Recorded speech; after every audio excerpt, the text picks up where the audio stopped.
Disneyland is thought of as one of the happiest places in the world. Walt Disney created an empire of movies and cartoon characters. He wanted to share them in a place where all could come to enjoy. This tale, however, starts long before Disneyland, the famous movies, and even Mickey Mouse. Walt took on a much different artistic endeavor, the origins of which were far from the peace and happiness of Disneyland. In 1916, during the First World War, a teenage Walt Disney tried to join the Allied war effort but was rejected as he was only 16 years old. While Walt never ended up in combat during the First World War, he eventually got his wish of going to Europe just after it ended. After sailing across the Atlantic on a cattle ship, Walt was assigned as an ambulance driver, and with a helper they delivered beans and sugar.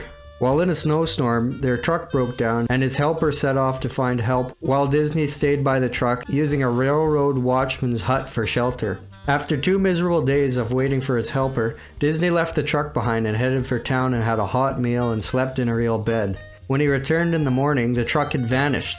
Disney scrambled his way back to Red Cross headquarters in Paris. When senior staff were informed of what happened, they wanted to court-martial Disney out of the Red Cross. Luckily for Disney, another staff member informed the administration that Disney spent 2 days waiting for his helper to return. Upon further investigation, it was found his helper abandoned Disney and his Red Cross duties. He decided to go on a bender in the first town he could find. So it was, his helper faced the consequences of his actions, and Disney was let off the hook.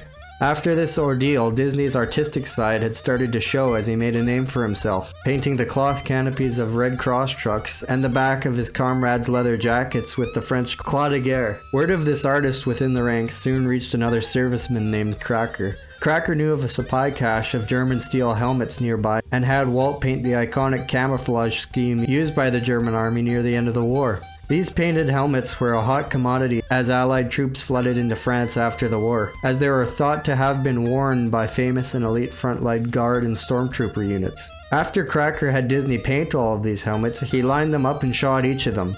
They then beat them up in the ground and glued hair and painted dried blood on the inner liner of the helmet to create a look that whoever was the unfortunate owner of this helmet was sniped in the head. The two then sold these fraudulent helmets to reserve troops pouring into France, who gleefully bought them up, thinking they were getting their own genuine battle-damaged helmet.